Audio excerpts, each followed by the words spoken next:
नमस्कार साथियों, आपका हार्दिक स्वागत है आपके अपने YouTube चैनल ग्लोबल वेट पते में। दोस्तों, हम आज बात करेंगे लिम्फी स्किन डिजीज़ के बारे में, जो कि गांठ द्वार त्वचा रोग होता है। इसको LSD हम शॉर्ट में कहते हैं। दोस्तों, ये एक वायरल डिजीज़ है, यानी कि वायरल बीमारी है। जैसा कि आप पशुओं में देख रहे हो, ये छोटे छोटे जो चकत्ते हो रहे हैं, सो पूरे शरीर पर जो ये गांठदार जो त्वचा है, इसको ये इफेक्टिव डालता है त्वचा को, और ये धीरे धीरे फूट भी सकती हैं। तो दोस्तों, हम इसके बारे में आज बात करेंगे कि लिम्फी स्किन डिजीज़ क्या होता है। दोस्तों, ये लिम्फी स्किन डिजीज़ जो होती है, ये एक वायरल डिजीज़ है, यानी कि वायरस द्वारा ये रोग पैदा होता है। और दोस्तों, मैं आपको एक बात और बताना चाहता हूं, जो आज तक किसी भी यूट्यूबर या किसी भी प्रैक्टिशनर या डॉक्टर से नहीं बताना चाहता है। तो दोस्तों, मैं बताना चाहता हूं कि जहां पर नमी का क्षेत्र ज़्यादा बन जाता है, तो उस जगह पर इस रोग के होने की संभावना बढ़ जाती है। और ये जो वायरस है, उसको ये अनुकूल वातावरण मिल जाता है उसको पशु को इफेक्ट करने के लिए। तो दोस्तों, जब इफेक्टिव वातावरण मिल जाता है, तो पशु को आसानी के साथ ये अपनी इर्द गिर्द में ले लेता है, और पशु जो है बीमार पड़ जाता है, और छोटे छोटे और मोटे मोटे चकत्ते पशु के शरीर पर हो जाते हैं। दोस्तों, तो जैसा कि हम फिलहाल देख रहे हैं कि पश्चिम राजस्थान के अंदर ये बीमारी काफ़ी भयंकर रूप ले चुकी है। तो उसका वजह ये है कि पश्चिम राजस्थान में इस टाइम सबसे ज़्यादा बारिश हुई है, जिसकी वजह से उस क्षेत्र के अंदर नमी का वातावरण बन गया है। नमी का वातावरण बन गया है। दोस्तों, आप जिस क्षेत्र की भी आप जो न्यूज़ सुन रहे हैं, तो आप महसूस करना, जिस क्षेत्र में अधिक बरसात हुई है और नमी का क्षेत्र बन चुका है, उसी क्षेत्र में ये जो लिम्फी स्किन डिजीज़ है उत्पन्न हो रही है, और पशुओं को इफेक्ट डाल रही है, बीमार कर रही है।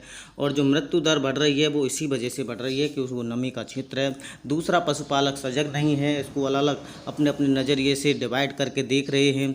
और जब देखते हैं, और जो इसके जो मृत्यु दर है, वो इसलिए बढ़ रही है दोस्तों, जब त्वचा के ऊपर जब मोटे मोटे तक जो ये घाव हैं बन जाते हैं, फूट जाते हैं, इसके अंदर जब मैगट पड़ जाते हैं और मैगट पूरे शरीर में पड़ते हैं, तो पशु को असहनीय दर्द होता है। और असहनीय दर्द होता है तो मैगट जो घाव करते हुए चले जाते हैं और शरीर के अंदर इंजेक्ट हो जाते हैं, तो कई जगह कई पार्टों को नुकसान पहुंचाते हैं, जिसकी वजह से इन पशुओं की मौत होती है। दोस्तों, लेकिन अगर आप सजग हो, समझदार हो, और समय से ट्रीटमेंट करा रहे हो, तो आपके पशु समय से और अच्छी तरीके से बहुत जल्दी दुरुस्त और एकदम स्वस्थ हो सकते हैं। दोस्तों, जैसा कि आप वीडियो में देख रहे हो, बहुत काफ़ी खतरनाक बीमारी है, पूरी त्वचा को ख़राब कर देती है। सही होने के बाद भी 2-2, 3-3 महीने तक इसकी जो त्वचा है वो सही हो पाती है, जिसकी वजह से आपका पशु आपके पशु का दुग्ध उत्पादन घट सकता है दोस्तों, इस बीमारी से। और इसमें रेट पश्चिम राजस्थान में इसीलिए बढ़ रही है कि जो जागरूकता है पशुपालकों के अंदर, वो बहुत कम है। एक तो इलाज कराना नहीं चाहते, और इलाज कराते हैं तो सही तरीके से नहीं कराना चाहते। दोस्तों, वायरल आपने सुना होगा कि उसका कोई परमानेंट इलाज नहीं होता है। वायरल हमेशा बॉडी के अंदर रहता है, और जब वो कमज़ोर पड़ जाता है इम्यूनिटी पावर के सामने, तो शरीर को छोड़कर चला जाता है। तो इसका जो इलाज होता है दोस्तों, लगभग कम से कम 7 दिन तो चलता ही है, और 14 दिन भी चल सकता है। तो दोस्तों, हम इस वीडियो में आपको सिम्टम्स, इसका इलाज, और क्या इसकी और किस जगह पे हो रहा है, इस चीज़ को हम बताना चाहते हैं। और साथ में हम आपको इस बीमारी का बहुत ही महत्वपूर्ण इलाज बताएंगे, जिससे आपके पशुओं की जान बच सकती है। दोस्तों, देखिए कितनी खतरनाक बीमारी, पूरा शरीर खराब हो रखा है। दोस्तों, देखिए इस तरीके से पूरी त्वचा खराब हो जाती है। ये मोटे मोटे फफोले होने के बाद सड़ने लगती है, मैगट पड़ जाते हैं, कीड़े पड़ जाते हैं। तो दोस्तों, हम आपको बताएंगे कि आपके पशु को हम किस तरीके से सही कर सकते हैं। दोस्तों, सबसे पहले हम एलर्जिक इंजेक्शन, यानी कि फेनामाइन मैलेट इंजेक्शन 10 ml को यूज करेंगे। इससे जो भी एलर्जी उत्पन्न हो रही है पशु के अंदर, उससे इसको रिलीफ मिलेगा। और जो भी हम इंजेक्शन्स लगाएंगे, उससे जो साइड इफ़ेक्ट होते हैं, तो उससे भी इस इंजेक्शन को सबसे पहले हमको लगाना चाहिए। दोस्तों, इसके बाद में हम इसको एंटी एलर्जिक दवा देने के बाद इसके बाद हम डोलोवान प्लस बैट, जो पैरासीटामोल टैबलेट आती है, इसको हमको करीब 7 से 14 दिन के बीच चलने देना है सिम्टम्स के हिसाब से। और इसी का एक इंजेक्शन आता है डोलोवान प्लस के नाम से। इस इंजेक्शन को हमको इंट्रामस्कुलर यूज लगाना है। इसके बाद में आता है जीवन रक्षक दवा के रूप में आइसोफ्लूड, यानी कि आइसोपेरिडन एसीटेट। इसको हमको 10 ml इंट्रामस्कुलर यूज करना है। इससे जो शरीर की इम्यूनिटी पावर है और जो रोग की क्षमता है, उसको रोकने में काफ़ी महत्वपूर्ण योगदान निभाता है साथियों। और जो एंटीबायोटिक्स है, उसकी रोल को और बढ़ा देता है।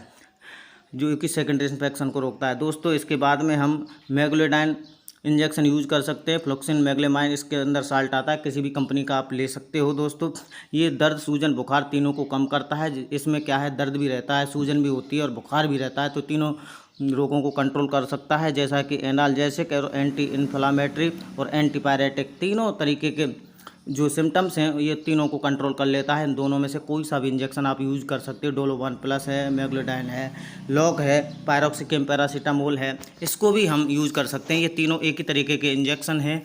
और एनाल्जेसिक, एंटीपायरेटिक और एंटी इन्फ्लामेटरी, यानी कि दर्द, सूजन, बुखार तीनों को कंट्रोल कर सकते हैं ये तीनों इंजेक्शन। तो इनमें से हम कोई सा भी एक इंजेक्शन ले सकते हैं। तीनों ही अच्छी कंपनी के इंजेक्शन हैं और इसको करीब करीब हम हर दूसरे दिन इसको यूज़ करना है दोस्तों। इसके बाद में लास्ट जो एंटीबायोटिक है डाइक्रिस्टिसिन, यानी कि शॉर्ट में हम इसको DCR कहते हैं। ये एक पेनिसिलिन ग्रुप का एंटीबायोटिक है और जो प्रेग्नेंट पशु हैं बिल्कुल सेफ इंजेक्शन माना जाता है। इसको हम, अगर पशु का वेट अधिक है तो हम 5 ग्राम यूज़ कर सकते हैं, और अगर पशु का वेट करीब करीब 200 के समथिंग है तो 2.5 ग्राम एंटीबायोटिक इसको हम यूज़ कर सकते हैं दोस्तों। इसको लगाने से क्या है, जो फपोले हैं बहुत जल्दी बढ़ते हैं, घावों को बहुत जल्दी बढ़ता है, जो सेकेंडरी इन्फेक्शन लगता है उसको, तो इसको हम DCR यूज़ कर सकते हैं। इसके बाद में जो फाइनल हमारा जो इंजेक्शन है विटामिन C, विटामिन C क्या करता है, घाव बढ़ने में एंटीबायोटिक्स की सहायता करता है और घाव बनने जो की क्षमता है उसको बहुत जल्दी कर देता है। इसके लिए हम विटामिन C लगातार 10 ml करीब करीब 7 से 10 दिन तक यूज़ कर सकते हैं। इसके बाद जो घाव हुए हैं दोस्तों और जहाँ पस आ रहा है तो वहाँ पर हम स्प्रे टॉपिकेयर प्लस एडवांस यूज़ कर सकते हैं। इसके अलावा और भी बहुत सारी बाज़ार के अंदर स्प्रे आती हैं तो उनको भी हम यूज़ कर सकते हैं दोस्तों। इस तरीके से आपका जो लिम्फ स्किन डिजीज़ का जो गंभीर पशु है, हमारा जो ये ट्रीटमेंट आप लगातार यूज़ करवाओगे तो आपका पशु बहुत जल्दी स्वस्थ हो जाएगा और बिल्कुल ठीक हो जाएगा दोस्तों।